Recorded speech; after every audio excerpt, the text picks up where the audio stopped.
What is up, guys? Welcome back to another episode here, right on the Hockey Edmonton Show. I'm YouTube Trev. This is my partner here, Jeremy Haluschak. And the last episode we had, I was moving, I was away, I was on vacation.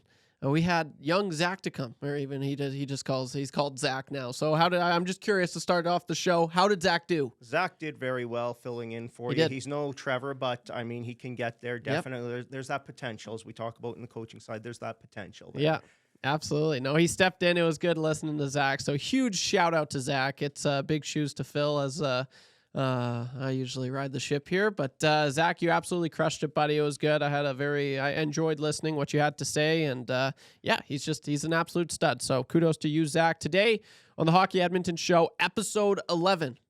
We've done this 11 times now. Yes. Done 11 intros. That's crazy. Well, you've done 9. All right. I guess, yeah, I've done 9 intros. Yes, I've been away for 2. This is correct. Thank you. But yeah, today's episode, we're going to be talking about safety in hockey. What are, coaches doing to ensure safety in, hockey and whatnot. And it's a very interesting sport. Obviously, safety it's very important in all sports, but hockey is very unique as it's the only one that includes razor sharp blades. You got to be safe and aware of that. You're also can go it's like you're one of the fastest sports in the world, right? Like it's insane. There's fighting. There's body checking, how to body check safely. So there's a lot of variables in hockey and how to be safe, and so that's kind of what we're going to be discussing today. There's sticks, high sticking. That's common. We see that all the time, and even just things that are just random that come out of nowhere, right? So those ones are a little tricky, how to be safety on that. But all of these will be discussed today on just how to ensure safety in hockey going forward, and stuff that we're continuing to learn today. But with that out of the way, Jeremy, what's hockey doing today's day to keep the sport safe? Oh, yeah, there's definitely a lot of things, and we'll touch on a whole bunch of them. But I think what you started us off with there is actually where I wanted to go in that idea of, at the end of the day, risk is inherent in all sport. Doesn't matter which sport you're doing, what activity you're doing. Walking is more risky than doing nothing. Running's more riskier than walking. And then when you start to add in other elements, be it basketball, be it volleyball, when you're making different movements and such, that becomes more risky. And then again, like you just nailed on the head, hockey being an unnatural sport that is at high speed, and it also is fairly contained as well. It's not like in some cases where you have soccer where you can run a little bit out of bounds, as well as football, baseball, basketball, there's some confined there too. So again, you see different sports have different elements they have to deal with. And again, like you said, our game is unnatural and it's at a high speed, and you have 12 people, in that very confined space, actually 15 to 16 when you toss in the officials on that small surface. Yeah. So again, a lot of risk in the sport. But the key really is how you manage that risk and the steps you're taking, number one, to mitigate it, to avoid it, and then, or to just, transfer that risk onto somebody else as a whole. And that's kind of me dipping into one of my old presentations from when I was at Hockey Alberta. We used to do the sport administration presentation for Red Deer College / Red Deer Polytech. And those are the things that we talked about a lot there in that presentation. And again, just that understanding that regardless of what you do, there will always be risk in sport. It's just how you're managing that. Yeah, no, well said. It's definitely interesting in hockey, and you see it time and time again, and I think it's good to start at a very young age and just managing safety. And there's even in the NHL, they try to be, I feel like as safe as possible, but there is going to be times where it's just the unknown happens, right? And you just kind of try to. I don't know. It's interesting, but we're going to be talking about that a little bit more. Within Hockey Canada, they've taken some pretty significant strides, I reckon. Yeah, definitely. We in Hockey Canada, as well as Hockey Alberta especially, have been leaders in the game to enhance the safety side of it. Again, there's a couple of other, Hockey Alberta as a provincial branch, but also Hockey Ontario. They've actually been a very, very great leader in keeping the game, safe, and doing some really good initiatives there. And quite honestly, the best things, are things that we can implement across the country. And again, like I said, Hockey Canada's taken some great strides in that safety side of it. And we'll talk a little bit about that a little bit later on, talking about rule changes, talking about partnering up with the experts to get that evidence-based research and really applying that as a whole. And again, like I said, just being very ahead of the ball. I think one of the things that we try to do, and, you know, while we say while we're proud of what we've done, one of the things that we really want to be in sport as a whole is proactive as opposed to reactive. And that's one of the things that, again, when I did my risk management presentation to those next generations of students, it's really ensuring that you are really pushing that bar up higher and continue to make that game safer. Because unfortunately, sometimes in sport, we tend to be a little bit more reactive than proactive. And again, that's the challenge here. And again, one of the challenges that we took at Hockey Alberta to make sure that we are more proactive than reactive in making the game safe. So again, like I said, it'll be a good conversation. Again, I'm no expert in, some of these things, such as, the body mechanics and the medical world side of it. What I'm very good at was listening to experts and finding those experts to help guide some of the things that we did at Hockey Alberta. So again, like I said, I'm bringing my sport administration hat on versus, some of the experts. And again, there's a lot of experts that we partnered up with over my time at Hockey Alberta. And again, trying to bring some of that expertise as well here into Hockey Edmonton, because I think in Alberta we are very unique to have one of some of the best educational institutes in the country, in some cases in the world, with regards to sport and injury prevention here. So again, we want to take advantage of some of those opportunities. Yeah, absolutely. And you had mentioned you're no expert in this, but you have spoken to a lot of experts, and this is their field. And so I guess we can kind of shift gears into any of programs maybe that are being... Yeah, so, when we talk about the game as a whole, and one of the standard programs that we have, it's a Hockey Canada safety program. And again, each team safety person has to have this. So every team that is registered in Hockey Alberta, Hockey Canada as a whole, has to have somebody that's partaken into this program. It's an online program. You heard Stephen talk about it. I've talked about it as well, where again, what we're looking at there is to introduce somebody to a safety in the team environment, how to recognize and manage injuries, and again, how to handle the emergencies. We're not asking them to take over and get in over their head. What we're looking for with this program is, again, understanding what to look for when you see an injury, how to manage that as a whole. And again, if worst case scenario where you do have an emergency, how to handle that emergency in a controlled and environment until those experts get there to manage the situation. Yeah, absolutely. You see it time and time again. Handling emergencies is the biggest thing. Like people, all it takes, it's kind of like a domino effect. All it takes is one person to kind of like freak out, and then another person freaks out, and then you got a bunch of kids just like, oh my gosh, what's going on? So handling emergencies it's huge for sure.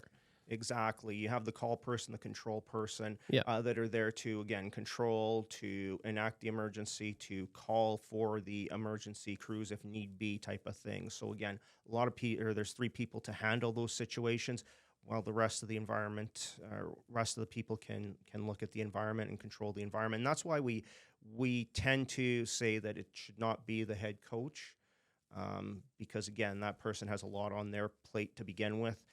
In the elite stream, in the club stream, usually it's going to be the trainer that manages that'll have that program. But again,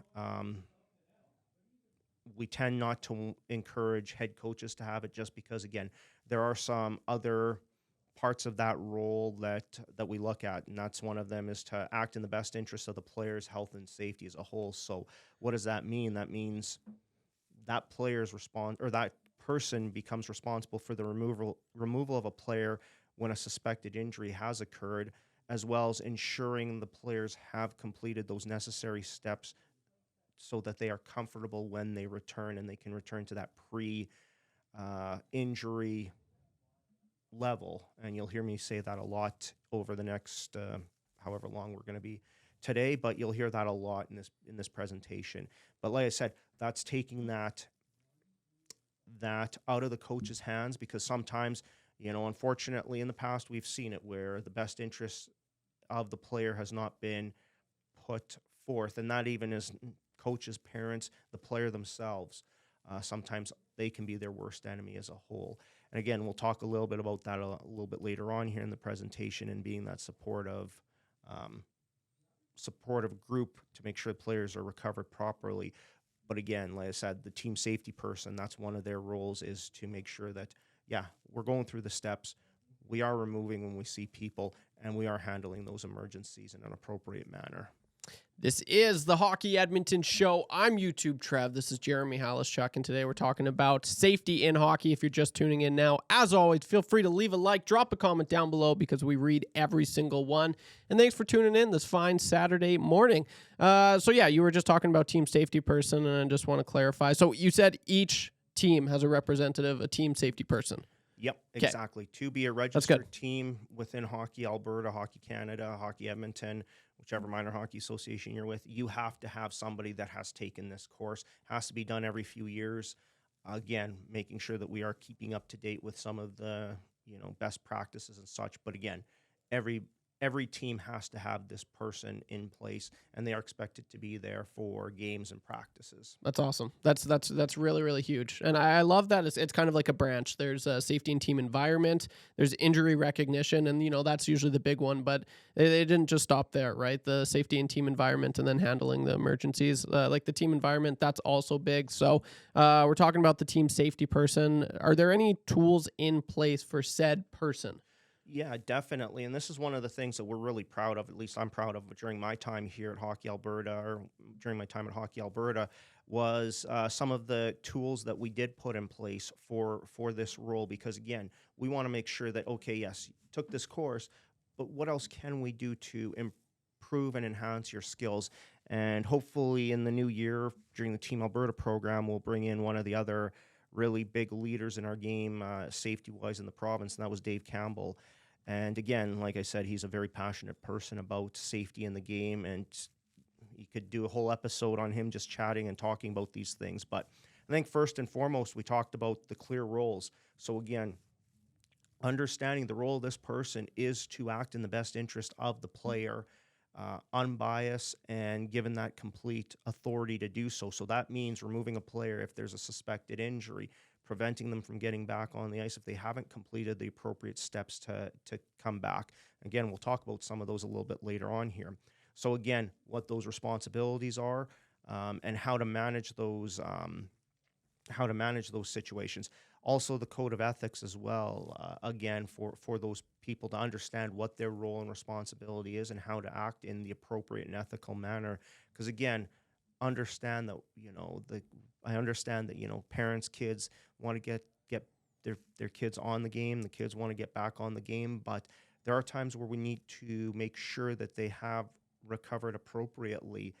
And, sometimes that's, fear of missing out. Well, you're not going to miss out anything. And you'll hear me say that over and over again here. Biggest thing is we want to make sure that kids are getting back to pre-injury health if something goes wrong. And again, we want to keep players in hockey for life. So again, proper injury management is key.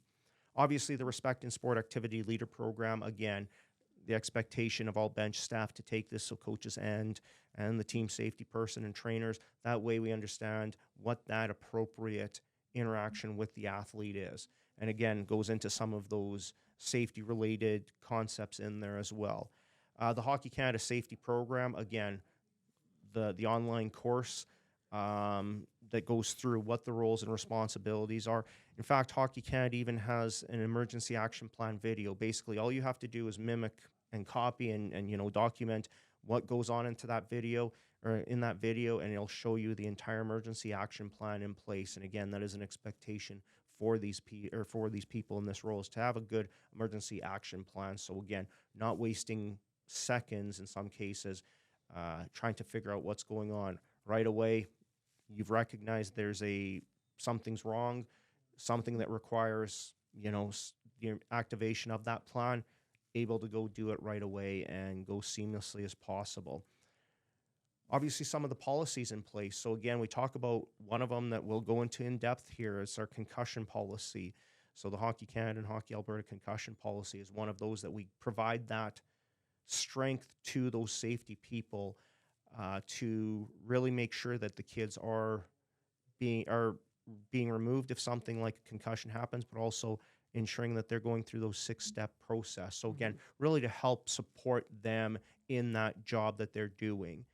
The processes that are in place. So again, Hockey Canada has done a great job with having something as simple as injury flow chart to show here's what you do if you have this, if you this happens, this happens, this happens, this happens. It's very simple, yes or no questions, and you just follow the arrows. So again, same thing with the concussion return to play program as well. Same thing. It's very, very outlined what you need to do, what needs to happen, how proper return to play looks. And again, some of these things go beyond just, specific injury like concussion. They're applicable to all injuries. I think one of the things that I'm really proud of is the supporting documents that we created at Hockey Alberta. And this is, we talked about the coaching side where, it was a network of people. Well, this was actually a network of people too. Okotoks Minor Hockey has a very good safety program, and it came out because essentially at the elite level, there was an emergency and the president just so happened to be on that team. And at the end of the day, they didn't know what to do essentially. So they went and really redefined what safety looks like in their association. So they have a team safety binder, and we copied that and added to that. And basically anybody in any minor hockey association can go out there and print out these documents. And they're not just, the medical information sheet or something. There are checklists for what you need to look at an arena. And again, it's not overbearing. We tried to make it, as simple as possible. There are the flow charts, like I said, the return to play processes. There's even tip sheets. So again, talk about the things that were out there. We put these together. Ontario Minor Hockey Association had a great tip sheet on having conversations when you have to remove a player, because again, that becomes an emotional component of the game. And how do you manage that parent interaction? Well, again, they had this great tip sheet. We included it in there. And then again, what we do at the association level, we have those supporting people to support that role. So we call it an association safety person that oversees the entire safety program for a minor hockey association. Starts with creating the appropriate culture and recognizing that, at the end of the day, we have to have safety in the game as part of a culture. And that's any sport. Doesn't really matter if it's hockey, if it's football. If your sport is not perceived as safe, it becomes a challenge to encourage people to participate. And that's something I always say in my old RDP presentations. That was one of the first things that I opened up with, is why you should pay attention to this. If you love a sport and it's perceived as not being safe, you know what? You're going to have a hard time recruiting people. And, unfortunately, again, we in hockey, we have been leaders in the game, in safety. A lot of other sports look at what we've done and adopted, had picked our brains. And again, like I said, really worked together to help them implement safety things. But yet at the same time, we're still perceived as being a risky sport. And for us, that is something that we have to continuously work to overcome. And again, that's to make sure that we're encouraging people to participate in our game. And it's no different than other sports like football as well, especially in the States. That's a big one that they're trying to really overcome. So yeah, and I think that's a good point you bring up. I feel like there's some sort of stigma when it comes to safety, and there's like an old, it's okay, it's tough. Like, this is a tough man's sport. It's okay to not be safe. And unfortunately, that just can't be the case. And as we saw last year, the devastating tragedy, the KHL, the one player that had passed away, took a skate to the neck. That's not the first time we've seen it, and it's devastating, right? And surely enough, you look 2 weeks not even later. There's players in the NHL that started, not all, but started a few of them. Jeff Skinner to think of for the Edmonton Oilers, Connor Garland. They started wearing some neck guards, and like that's something I'd like to see. And I feel like that's difficult, but you start, saying that, exactly. We start doing this now.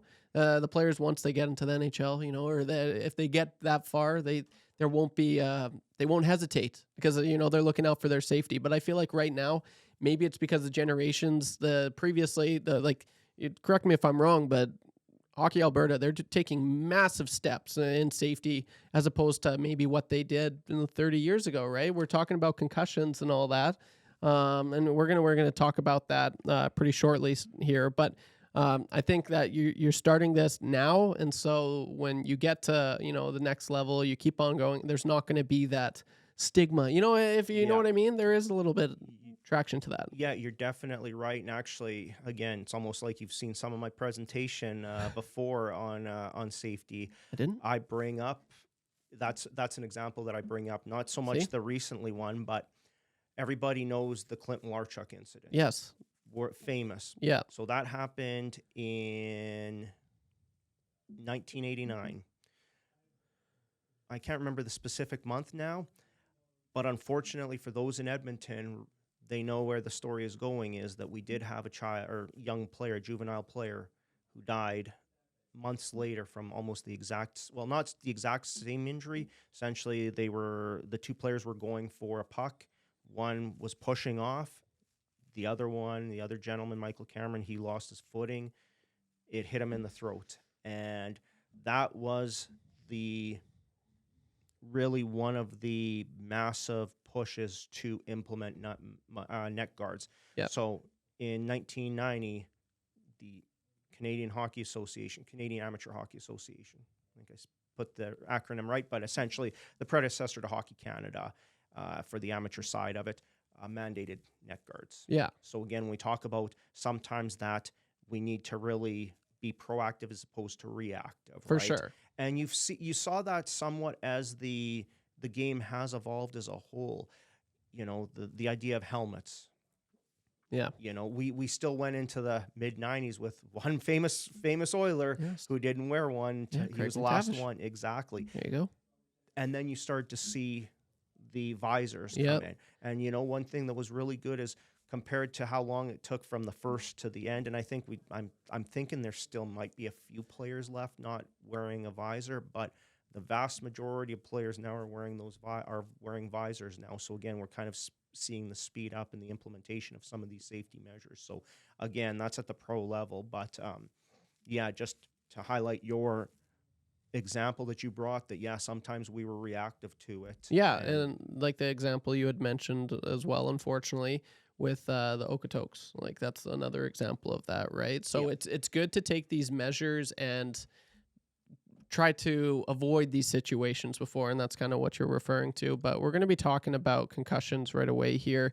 I think that's probably where we'll head next. This is the Hockey Edmonton Show. YouTube, Trev and Jeremy Haluschak joining you on this fine Saturday morning. Thanks for tuning in. As always, we've talked about it quite a bit as there's been some significant, this is a recent, it's fairly new. It's relatively new. There's the Concussions, the movie. Will Smith was on it. Watched that, great show.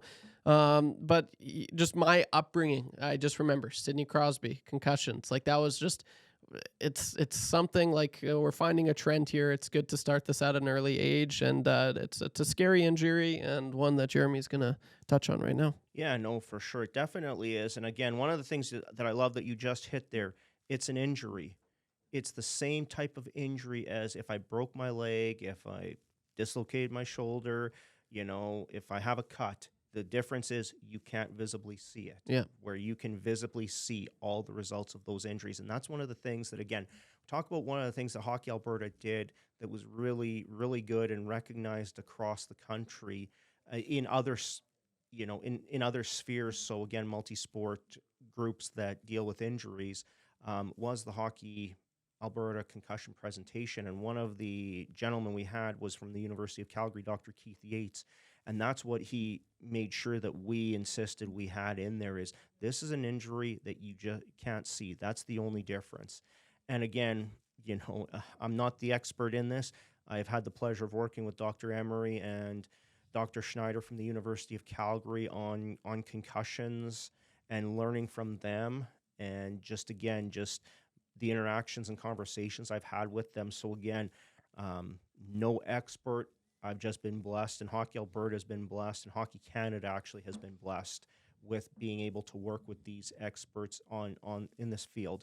And again, it's, for lack of better terms, it's when the brain essentially shifts around. Yep. Again, it's something that, we talk about, when you're going one way and something suddenly causes the brain to slow down, change direction type of thing.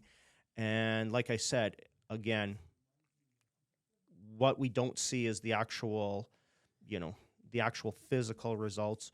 What we see are other types of results. So the headaches and the dizziness, problems remembering or concentrating, changes in emotions. So again, those are the things we see as opposed to, again, like I said, with the typical injury, the real trauma related. And again, that's a different type of trauma related outcome. So again, it is an injury, and I love how you started with that. It is an injury. I think for us, the big thing is again, understanding that there are 3 phases to this, managing this injury. The first and foremost is we want to prevent them. And we'll go into some of the things that we've done and how you can prevent them. Recognizing and removing, so understanding when something happens, those right at that time is when we really start that, really managing that injury, and then the effective return to play. Doing those last 2 steps appropriately will increase the odds that, you come back from this type of injury more likely than not to your pre-injury level of skill as a whole. So yeah, and before we dive into concussion, like the preventions you can take, just want to touch a little bit more on the return to play process. Just a few questions on that.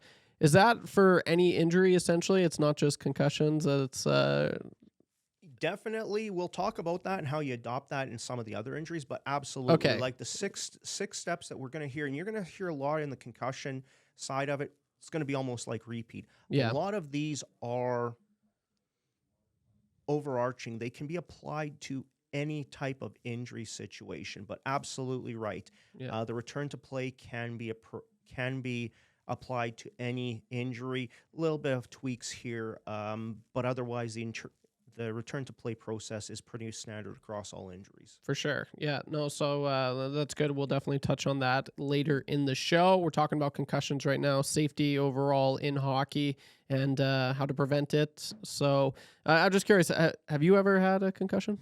Not diagnosed, because like you talked Yeah, about. it's very new. Very new. Recent exactly. discovery. I think, I got to watch that movie again, but I'm pretty sure it's within the 21st century is when they really started, hey, like this might be an actual thing, but it's tough. You don't know. You don't wear a cast. There's no way of really telling. But I will say I was skiing one time, got a concussion. It was just insane. I remember just being like, I was at the hospital, and the doctor, they asked me like what day it was. And I was just like, I was floored. And to this day, I'm still like just blown away by that, because it's such a simple, and that's just the severity of this and why you got to really take measures and, know how to prevent it. And it's good that we're going to be discussing that right now. First steps. You want to take that away? Well, yeah, I think at the end of the day, it starts with respect. Again, it starts with respecting the players. Again, what is the purpose of a body check? Remember what Patty talked about? You and Patty had a good conversation on that. Yeah. About the role of quote-unquote checking is not to blow people up, not to intimidate. You don't get extra points on the scoreboard for that. Your goal of a check is to remove the puck, get the puck back. Just like you both said, is want to get the puck, turn up the ice, and go attack again. That's the role of body checking in the game. So again, remembering that's the role. So again, that applies for everybody. So parents, making sure that you're not, sitting there and yelling, hit 'em, hit 'em, hit 'em. Coaches, same thing. trying to sit there. We got to intimidate them, intimidate them. No, what's the rule? It's to get on them hard, fast, get the puck back. You're not there to absolutely blow kids up, blow participants up. Again, for the players, remember, through the process of learning what proper body checking, body confidence, body contact is, you're not hitting somebody in the head. There's nowhere in any of the checking videos, checking programs. You know, there's a lot of entrepreneurs out there that are offering checking clinics as well. You're not doing this up to the head. You're never checking from behind. Again, that has been, I remember when that came in, I was still playing. Again, the body checking from behind, the stop sign on the back of your jersey. You're not hitting them in a vulnerable place that few feet off the boards, regardless if they're looking at it or if they're the side. You're not trying to blow them up and put them in the front row when they're in that vulnerable section of the ice near the boards. And again, you're not out there to injure a participant. I will sit there and I'll tell a story here about when Hockey Alberta and Hockey Edmonton, Hockey Calgary, we've gone through the process of offering non-body checking options, especially at our lower divisions, because at the end of the day, those kids are there just to play a game. They're not up there for the elite side of it, where this is still part of the game and does play a role in the game. But we had a player that was very emotional about the removing of it. He was very, well, what else am I supposed to do on the ice? And it's like, well, that's not the purpose of hockey. Yeah. Maybe there's another sport there for you, but that's not the purpose of hockey. Hockey is to score goals, not go out there and purposely try to hit everything that's moving. So again, in some cases we did see some people that were choosing to different sports, but again, were they in the position to be in the sport for the right reasons to start with? So again, coaches, again, encourage that safe competition and focus on the proper skill development. So again, understanding, making sure that you're taking the appropriate courses. Again, Patty talked about that coaching or body checking skills clinic. Right. That is designed to be a progression of your coaching from U9, U11, I should say, all the way up, because it's teaching those foundational skills. So again, proper skill development, making sure you're teaching kids how to angle, how to, stick check, how to have confidence when you're having that contact. Because again, contact's in the game no matter what. We're never removing contact because it's just part of the game. When you're going after a puck, something that small, going in the same direction, that contact still occurs. And again, setting expectations for behavior. So again, ties into that, encouraging safe competition. Set those expectations on what you expect as a coach for your players in how to compete in the game, in practice. Again, we're not encouraging kids to injure other kids. We're not trying to intimidate them out of the game. We're encouraging good, hard competition, but again, not crossing that line. And again, the parents, making sure that we are that positive influence and encouraging positive behaviors like teamwork and development over, again, intimidating your opponent, trying to scare them and, forcing them to make mistakes because you're intimidating them. No, positive influence and encouraging the positive behaviors in that side of it. Yeah, absolutely. I think I mentioned this in a previous episode. I think it was either the third episode that we had, but you nailed it. Like for me, I was a late bloomer, and I remember as soon as hitting was allowed, every kid was like, "Oh, I can't wait!" That they just sign up for it, and they're just like, "I can't wait. We can finally, we won't get a penalty." And me being small, it was my first year being allowed to check, and it was also my last year because it wasn't hockey anymore for me. I'd go out there and just kids were looking for me, and I'm just like, "Are you like?" I was a smaller target, so it's so important to just start, taking these measures. Absolutely. And I'd argue the coaches, obviously the parents, that's a huge pillar for sure. But at the end of the day, you can get a coach off of the Mighty Ducks, all it takes is for a coach to, get out there and, hit them, or, the coach off Karate Kid as well. The main guy there, the coach your players will listen, right? And if they're that intimidating, no, this is how we play hockey, like that. So the parents, that's huge, but the coaches, it's also just as huge. So I'm happy you shed some light on that. And, we're going to touch on the rules now. It's important to know the rules, and it's, these kids are young, you got to start them. Here's what you can do. Here's what you can't do. I think you could touch more on that. No, definitely. I think you just let it in there. Exactly. Knowing the rules, understanding them, what the role is, and ensuring that you're playing within them. Again, why do we have high sticking, hit to the heads, those type of things, elbowing? Now it's all hit to the head. Yeah. Liam might sit there and now question me on some of the rule books and such. But again, it's a lot of that hit to the head because we want to protect the players. That's the biggest thing. So again, understanding them from a coaching perspective, ensuring that the players are educated on them, and really the techniques and the gameplay side of it. And again, like we talked about here last week with the officials, let's respect them and their role for calling those penalties, especially those protection penalties, because that's what we want to keep in here. So again, understanding those rules are key, and they're there for a reason. Not only to ensure the competition is fair, but again, to protect our participants and make sure that, we're not raising the temperature higher than it needs to be. Yep. This is the Hockey Edmonton Show. I'm YouTube Trev, joined by Jeremy Haluschak. As always, week 11, and we're talking about safety in hockey. Very important conversation to be had, and we're about 30 minutes in. We're having a grand old time here, Jeremy. We're talking about concussion prevention right now, and some of the what you guys have done in recent years. But let's shed some light on the equipment. I think this is huge. You had mentioned it. I think there's only 4 players in the NHL right now that are wearing without the visor. I can name 3: Jamie Benn, Ryan O'Reilly, and Ryan Reeves. I forget the other one, but it's just changing. It's changing. I remember growing up in my, first playing hockey, the coaches would come out on the ice. They're not wearing helmets. I forget what had happened, but it was in Alberta. All of a sudden, coaches are wearing helmets. Yep. And so that has also changed, but so is the equipment. And I'm so for, like, sign me up. NHL players should be mandatory to have neck guards. I'm sorry, but it needs to happen at some point. But we're going to talk more about that now. Yeah, no, for sure. You're right about that. So, unfortunately, the coaching side of it, we had a coach that fell and hit his head and he passed away. That's why helmets became mandatory for coaches. But again, like you said, I didn't know that. That's what the driving force was, and unfortunately, again, it took something tragic to happen. Yeah, and such. So that's why, again, we ensure, because again, you think of the kids on the ice, like especially even at the younger kids, but the older kids too. Regardless, younger kids, they're like little cats all over the place.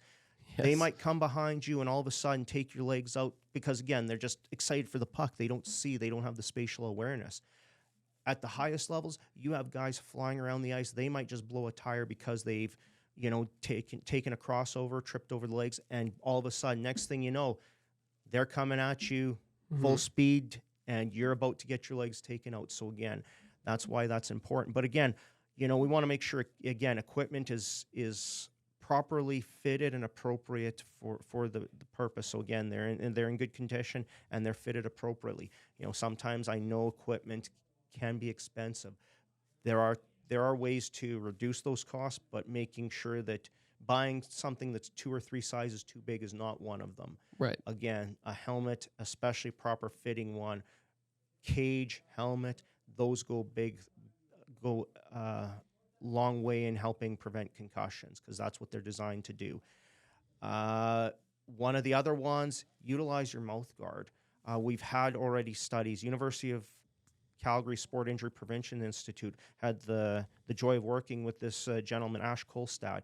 He, in a different study, but his study was on the effective use of mouth guards in preventing concussions. What did we find, or what did he find, I should say? Players who reported wearing a mouth guard had a 28% lower concussion rate and 57% lower odds of sustaining concussions. So again, that is there.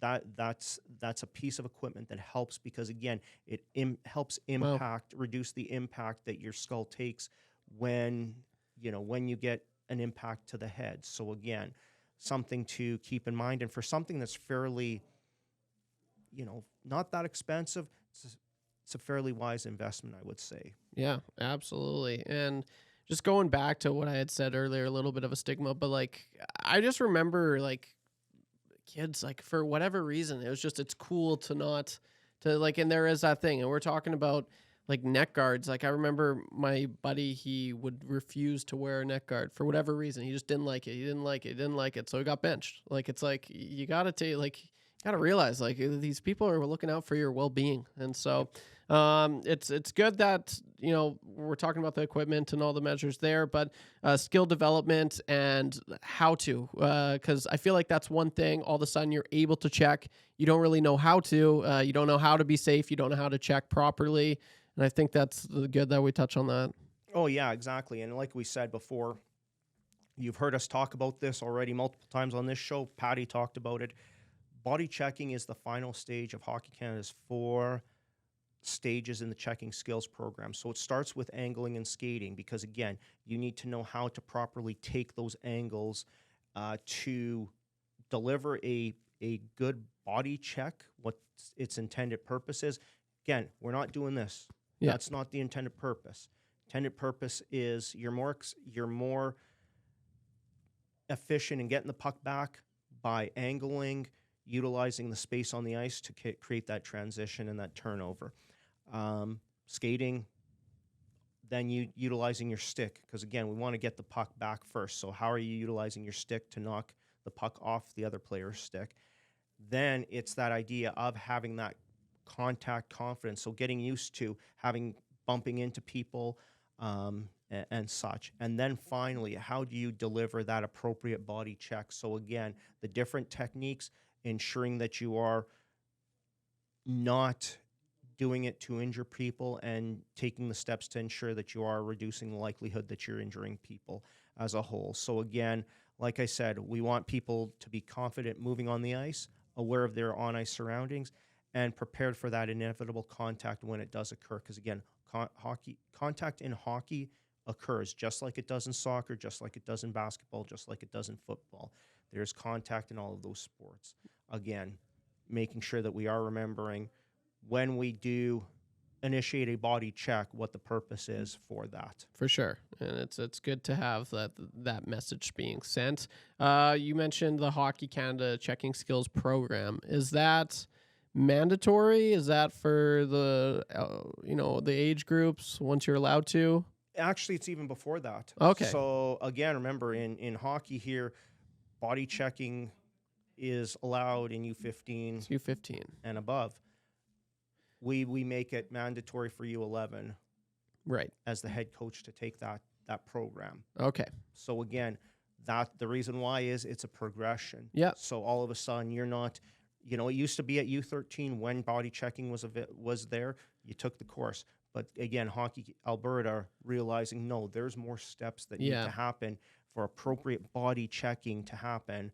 We want to make sure that coaches are getting this. And the kids, more importantly, are getting this training at that age. Yeah. And again, starting to learn those skills that are needed for long-term success in a game that has body checking. Yeah, it's not just the flip of the switch. You definitely have to ease your way in. So that's definitely a good thing that they're doing that. I think I remember, and like it's significant. Like that's huge improvements. Like I think I remember one practice where we had one drill practice, checking.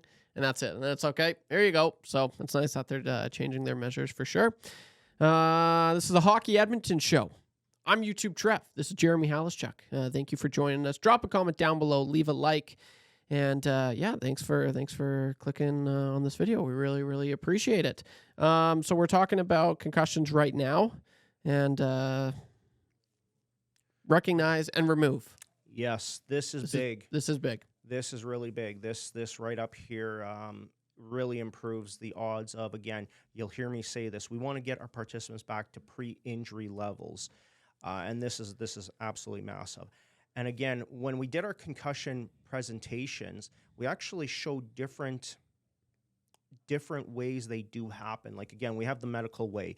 It is that jolt to the head that'll cause the brain to move around. But how does that happen in a game? Okay, traditionally, this way. Everybody knows that one, the big blow-up hit.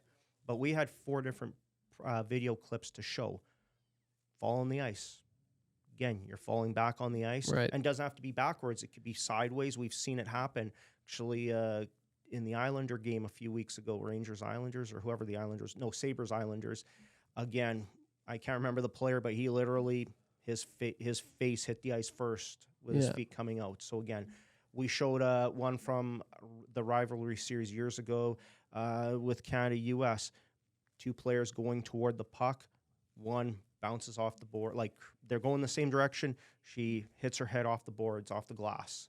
That's another way it can happen. So again, and then we had the illegal elbow, typical type of penalty that would be called. So again, there are different ways these occur. May not necessarily be because of big body check or a sucker punch. The other thing to know is that symptoms can occur after it happens. So again, they might be on the ice skating around, and then all of a sudden some of these things start to kick in, or they go through the period, or even a day after. That's the thing with these. Sometimes there is that delayed onset. Signs. We talked about this in the presentation. But signs are things that you can see, and symptoms that are things that you can feel. So again, the red flag things that we talk about here, and these are the things that absolutely get to a hospital. This would enact your emergency action plan if you see these as well. But again, neck pain, double vision, weakness, severe increased headaches, seizure, convulsion, loss of consciousness, really deteriorating state, vomiting, increasing restless, aggravated, and combative. Again, when those come on right away, that is something needs to be dealt with right away, things. But other signs and symptoms that you would see is, again, this is what the concussion spotters really do in all sports is when you see that line on that motionless, slow to get up, a little bit of that confusion on where to go, balance issues. Those are those ones we talk about, the concussion spotters in sport. That's that's what they're looking for, and that's what you commonly see is one of those things is appeared, and that's when they get pulled from the game. Similarly here, if you are on the ice, essentially you're that concussion spotter as the team safety person. You see any of those are some things that go over and check on your participant.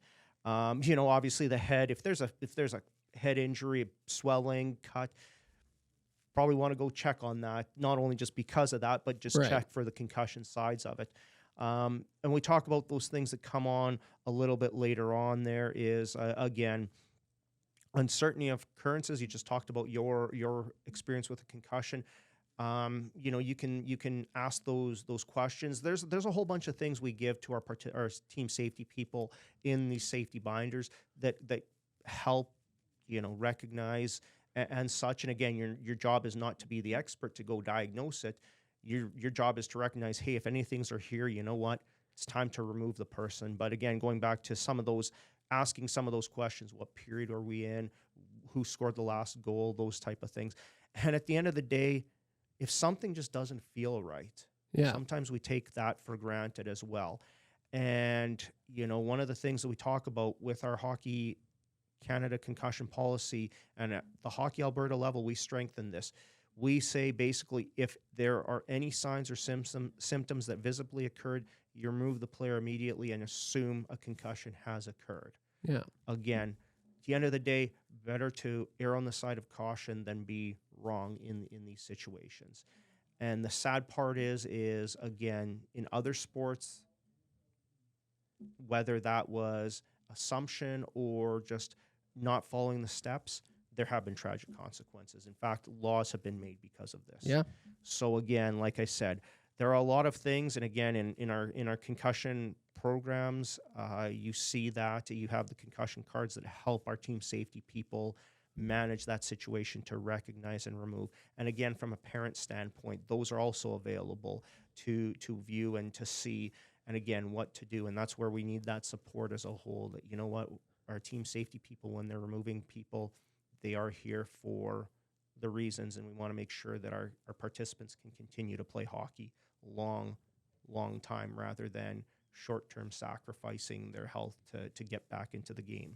Yeah, and earlier you had mentioned symptoms can occur after, and I think most famous hockey instance of this was Paul Kariya, Scott Stevens.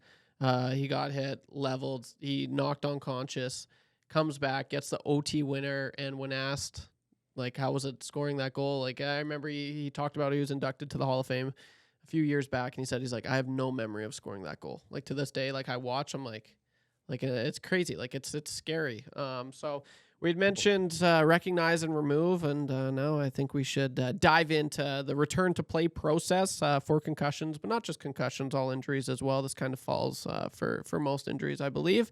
We're on the final stretch of the show, probably 15, 20 minutes left, and we got a lot to discuss. We're starting with the return to play process. How does that all work out? The return to play? Well, essentially, yeah, the return to play process, it's basically a 6-step process. And what we want to do is gradually get that person back to, again, like I said, pre-injury confidence and condition and health to participate in the game. So again, 6 steps. At the bare minimum, it's 24 hours that each step takes. That's the bare minimum.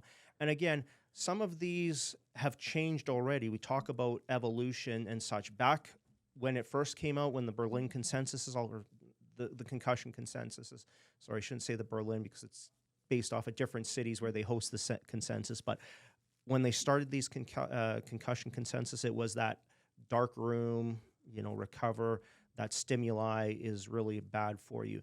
Now it's the point where, okay, yes, daily easing into daily life is recommended right off the bat. So again, it starts with returning to basic daily home life. So you're not isolated or confined to that dark room. You're moving around the house, you're interacting with family and friends, and you are one big thing that we are in this generation, like Patty talked about, we are minimizing this right here. We're minimizing our screen time because that stimuli is one of those things that can really harm your returning to that activity, because again, it's just the stimulus itself. So again,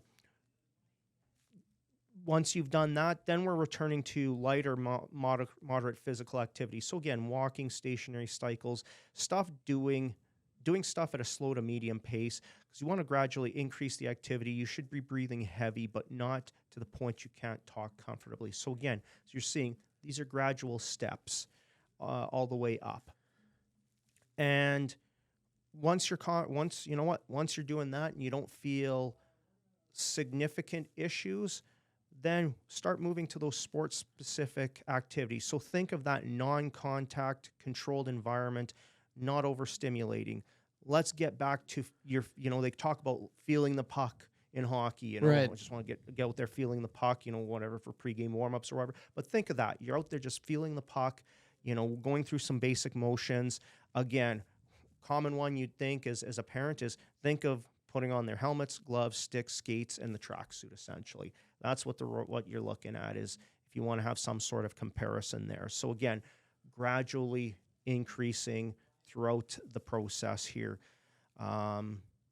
And then you start to move into that. Here's where you want this medical clearance, and this has kind of changed over the last few years, is getting this medical clearance at this stage as opposed to going to the contact drills.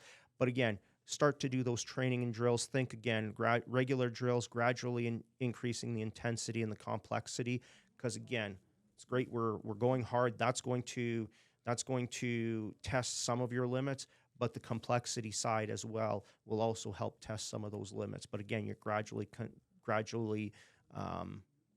increasing it. So you're not going right into follow the leader drill or something like that, where you have to think and react a lot, but you might be doing a few different switches and turns in a drill, right? Right. You are really increasing that pace and such.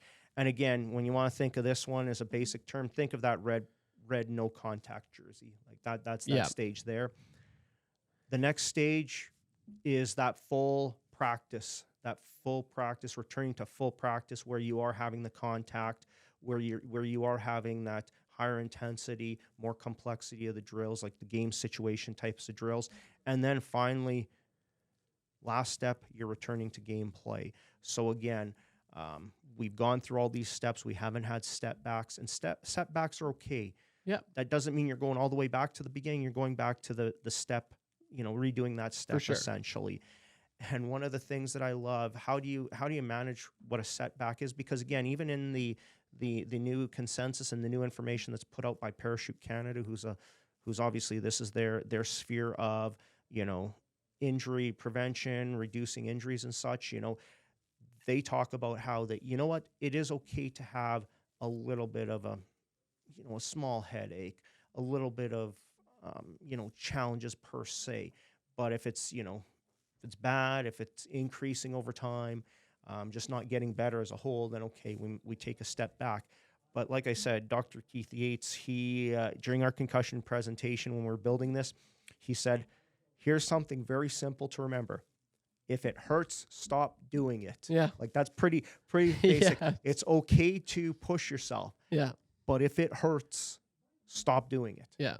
Go back, take That's take a good one. pause. You see a few photos online. It's like, doctor, like, it hurts when I do this. And the doctor simply just says, well, stop doing that. Exactly. And like we said, if symptoms do get slightly worse and briefly during the activity, that's okay. That's common.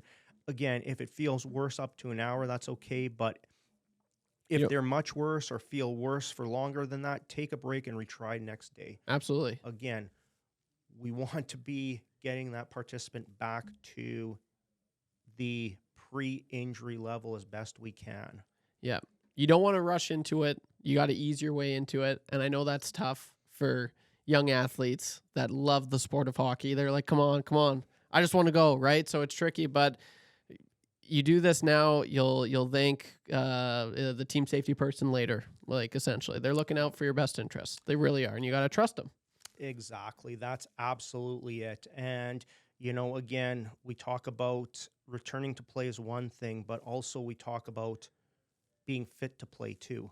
Yeah. And again, that's the thing. That's great. You've gone through all these steps, but if it's been a long time, are you fit to play? Yeah. Are you mentally there to play? So again, those are some of those other concepts. So again, like you said, do not rush to get back into the game. Want to make sure that you're physically fit to play. So again, like I said, we've had it where a week you can go through the process pretty quickly. It happens. We know concussions can take months. Right. Again, just because you've been cleared to a gameplay doesn't mean you should jump in to play that first game. Let's make sure that you're physically fit. And again, that mental component too. And actually, yes, a concussion is a traumatic injury and such.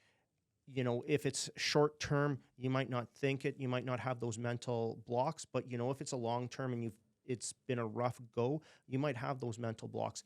In other injuries as well, you'll have those mental blocks. If you've had a traumatic injury where you've broken something, that could be sometimes mentally hard to overcome. So again, let's make sure that you are, again, fit to play the game, not just physically fit. Successful return to play overall looks like this. It starts with daily activities. You have to be able to do your daily activities before you're even considering coming back to hockey. Then it comes to school. Like, you have to be in school, regularly participating in school before you consider hockey. Again, because hockey is not more important than life. Yeah. So again, I understand, again, like you said, us kids, we were all kids. We want to get back there and such. And we'll talk about how we support those that are recovering in a few minutes here. But again, understand that we want to take the time, get back to regular life as best as possible, school life, before we even start to go into hockey. And again, this is kind of where the Hockey Alberta concussion policy gives some of that oomph to our participants, or to our team safety persons.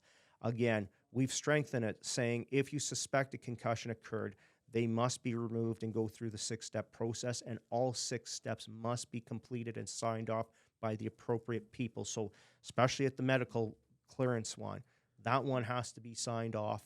And again, like I said, it's signed off. The rest of them are signed off by the parent to show that, yes, that they have taken these steps, and again, they have progressed through there. So again, that is designed to give that oomph to the safety people to make sure, because sadly, I remember when this policy came in, I literally had a call probably an hour after the announcement, and a parent was going off, and I'm like, okay, well, I'll tell you the truth. You know why we have this policy in place is because exactly what you said. The best interest of the kid obviously is not here. Because the parent brought up the old, well, it's just a headache and that. Well, no, it isn't. Yeah. And such. So again, and like I said, as we go through this, understand that if you've had an injury, it's not the end of the world. Yeah.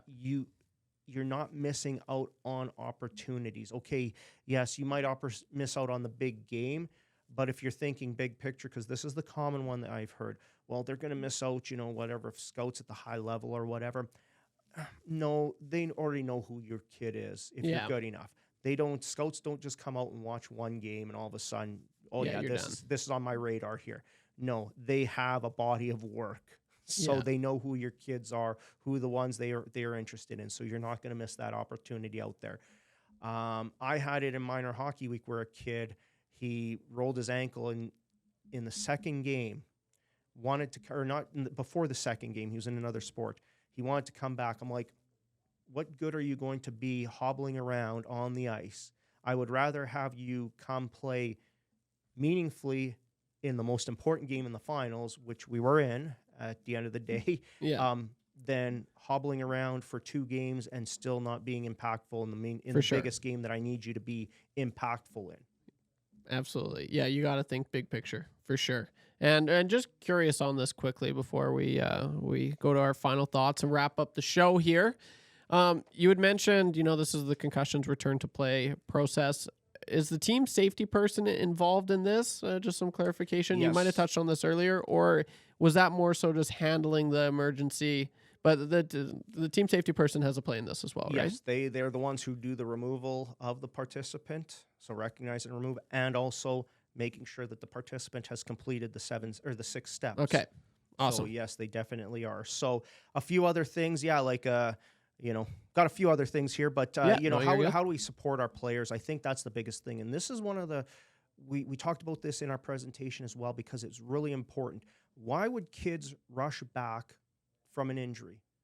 Because they're missing the environment. Well, there are things that we can do to help that. So again, everybody has a role in supporting our athletes from coming back from a concussion and all injuries as a whole. Parents, know the signs and symptoms. Listen to what your kids are saying. So again, if 99% of the kids, we talked about this earlier on about positive environment. Right. If the environment is positive, 99% of the time, them kids want to play. So if they're saying, I don't want to play, listen to find out why they don't want to play and believe them. Trust your instincts too. You know your kids. If something seems off, well, guess what? Chances are something is off. There might be something there. Again, respect the process. Your child will not want to miss out because they're recovering. They will miss out more if they're rushed. So again, that second impact syndrome that we talk about in concussions is really a big problem. That's when those occurs if those processes aren't respected. And again, one of the other things we talk about is because they want to, sometimes they're concerned about missing out. Well, especially in a tryout situation or, potentially when there's scouts out there, are you giving your kid or is your kid giving him or herself the best opportunity to expose what the skills they have if they come back too early? So again, think long-term here. An injury is not going to prevent you from missing out, a child from missing out opportunities. And again, don't force them to play through it. Parents, we've gotten a lot better here. I know this. We've gotten a lot better about not playing through the injuries. It's okay to be injured. Yes. Don't go through those don't force and speed up the processes. From a coach side, again, respect the decision of your safety person to remove the player or prevent them from coming back on the ice too soon. Again, champion that full recovery as well. Really be the champion of it. And encourage the player to be still, though, in part of that team environment. We know players rush back because they miss their teammates. It's okay for them to be around their teammates. Again, there are ways they can help in the team environment, be it on the bench, be it, around the team for, in the dressing room, giving warm-up speeches and all that. They can be in that team environment, so encourage that. From a teammate perspective, if you see something that's out of sort with your teammate that nobody else notices it, encourage him or her to talk to your trainer, coach, team safety person, or bring it to one of those people's attention. Because there are times where, the coach, I'm looking this way, all the coaches are looking this way, the trainer's looking this way because the puck is way down here. Yeah. But back here, little Johnny blew a tire and you saw his head bounce off the ground and he's can't figure out where to go. You know what? Encourage him to come and talk. Say, hey, little Johnny's is got some problems here. Usually the referees, there's a back referee that'll catch that, but sometimes it does happen. Yeah. So again, if you see something, encourage your teammates or encourage that to be brought to your coach's attention. Don't forget them while they're injured. That's the biggest thing too. Like, again, invite them to team outings. If there's those non-team organized outings, bring them out there, have chats with them, see how they're doing, check in on them. And again, don't let them think that they're letting you down as a teammate. Because again, that's the biggest fear a lot of times with the kids is I'm letting my teammates down. No, we got your back. We got your back. We want you to be back to help us in the important games. We got your back. You're not letting us down. And then the players themselves, again, if something doesn't feel right, speak up. It's okay. Again, it's okay to be injured. It's okay. It happens. Don't be afraid to speak up. Don't think you have to play through the injury or you're letting anyone down. So again, we talk about this. Let's put yourself in the place to best showcase your skills and abilities. And being 80%, 70%, 50%, 30%, that doesn't do you any good. And be patient with the recovery process. Sometimes it's long, sometimes it's quick. Be patient. With everybody supporting you, that you'll be more patient in there. So again, like I said, to wrap it up on the concussion perspective, and then we'll touch on a little bit of the injuries and such, those are the things we can do to support our players. And again, that's the biggest thing is, again, supporting them through this process. That will encourage them more than anything to follow the proper processes. Yeah. Just coming from experience, having injuries, broken wrist, ankle, concussions, when you're injured and you're on a team and you want to help out your team, but you can't, and not because you don't want to, but you physically can't, it's mentally, it affects you. Like it really, really does. And, you feel helpless. Like you can't do anything. And you're kind of like, when I broke my ankle, I remember just like, not being able to do anything by myself, and it really lingers, right? So everything that you touched on there just goes such a long way, because they're already really upset, but not being able to, go out there and, hang with the friends and all that, and feeling like you're left out. You do feel like, it's natural to feel left out, but it's good to, just know that you're still part of the team, which is exactly what you touched on. But this is the Hockey Edmonton Show. YouTube Trev, Jeremy Haluschak joining me as always, and we're going to touch on other injuries and then kind of just give our final thoughts on today's show. Yeah, and again, like we said, so the first part is a lot of these principles can be adopted across all injuries. Again, the 6-step return to play process, that is something that's applicable to every injury. Yeah. You're going to go through those same processes. The difference is, in a lot of cases, big injuries, they're going to take longer. It's for sure guaranteed going to take longer than, sometimes in a concussion, a week essentially. Right. But a concussion, as I said, can take longer as well. But more cases, these injuries take a lot longer. Again, recognition and removal, these are easier because you can see these ones. You can see the swelling, the cuts. You can see if somebody's not getting up on the ice or is coming on the ice with their shoulder, arm down, right? You can see those. So these are always easier to see. Again, though, the steps are the same. Supporting the recovery is just as important as well. So these are applicable across everything that we just talked about. Some of the ways that we can help prevent injuries, again, respect for sure. Again, we're not out there to injure players. Learning the proper techniques of everything. It's not just, in this case, body checking. Proper techniques about skating. That helps go a long way. If you know how to skate, if you're, as a coaches, we're teaching those proper techniques of the movement and such. Again, that just helps prevent those injuries, those overuse injuries that could happen. So again, learning those proper techniques. proper warm-up and stretching. You know, one of the great things that unfortunately I didn't get to see right through to the end was at Hockey Alberta, we were partnering up with the Sport Injury Prevention Institute in Calgary. They have what they call the Shred Neuromuscular Training Warm-Up.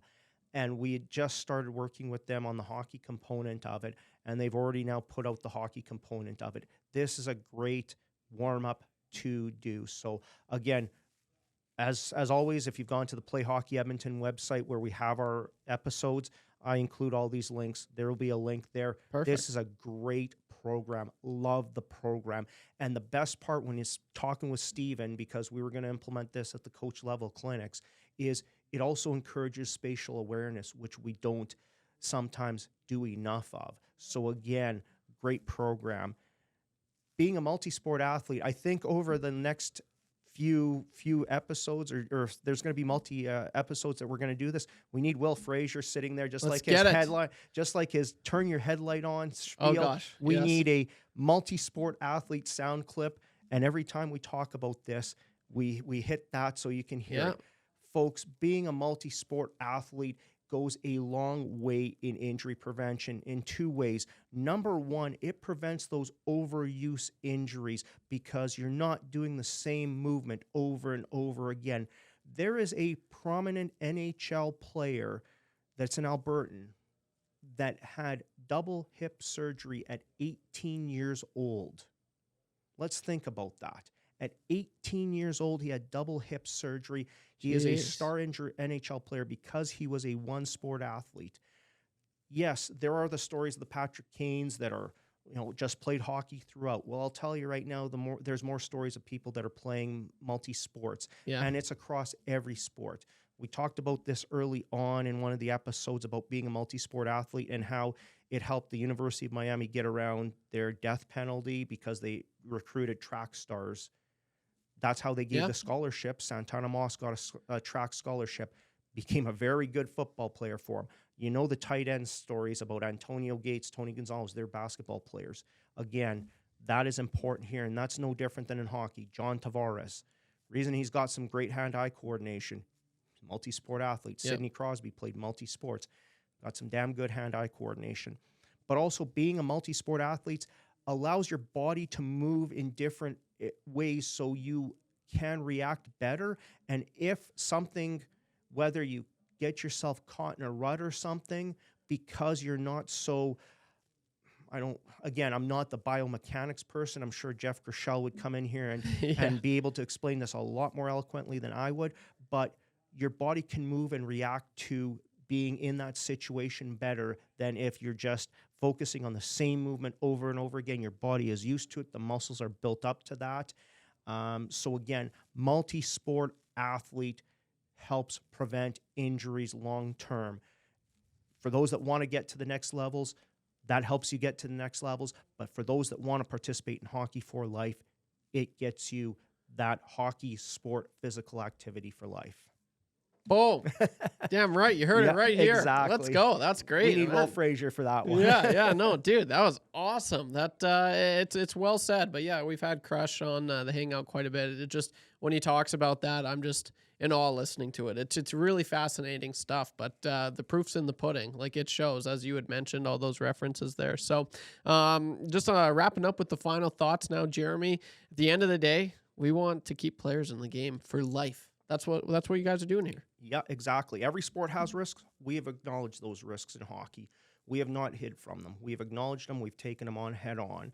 Hockey Alberta has continuously raised that bar to make the game as safe for its participants as possible.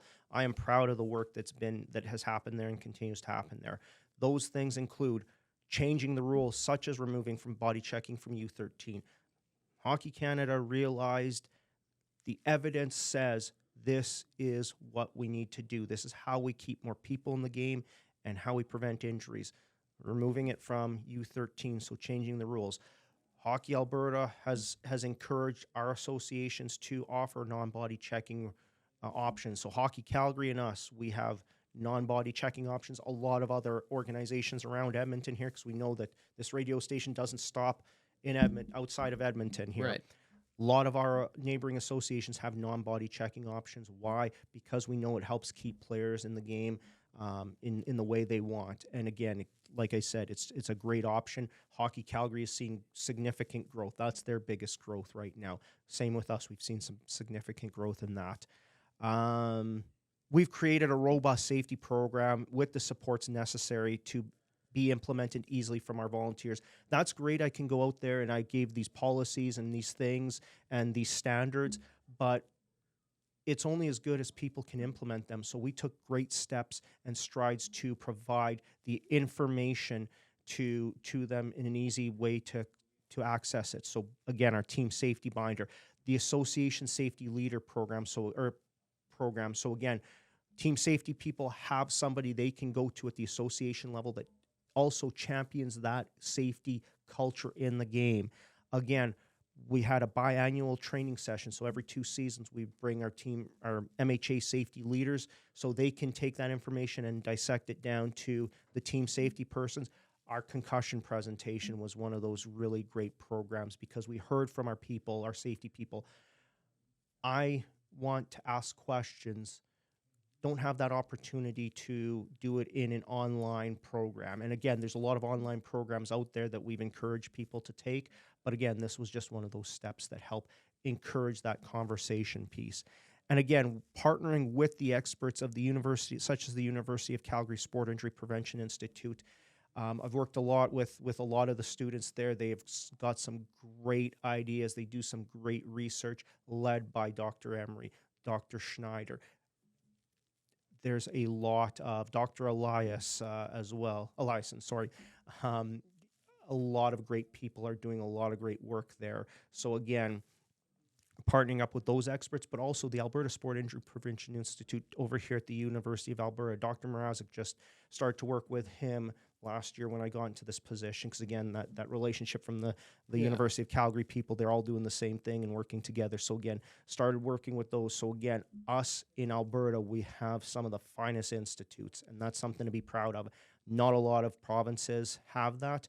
And again, like I said, my time at Hockey Alberta, it's one of the things I champion is why would we not utilize this expertise that was literally an hour and a half each way from our office.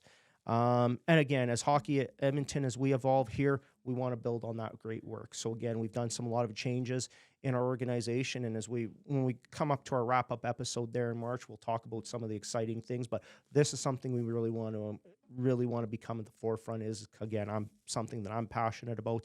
And again, we do this good. We're keeping players in the game for life, and that's what we want. Boom. Let's go.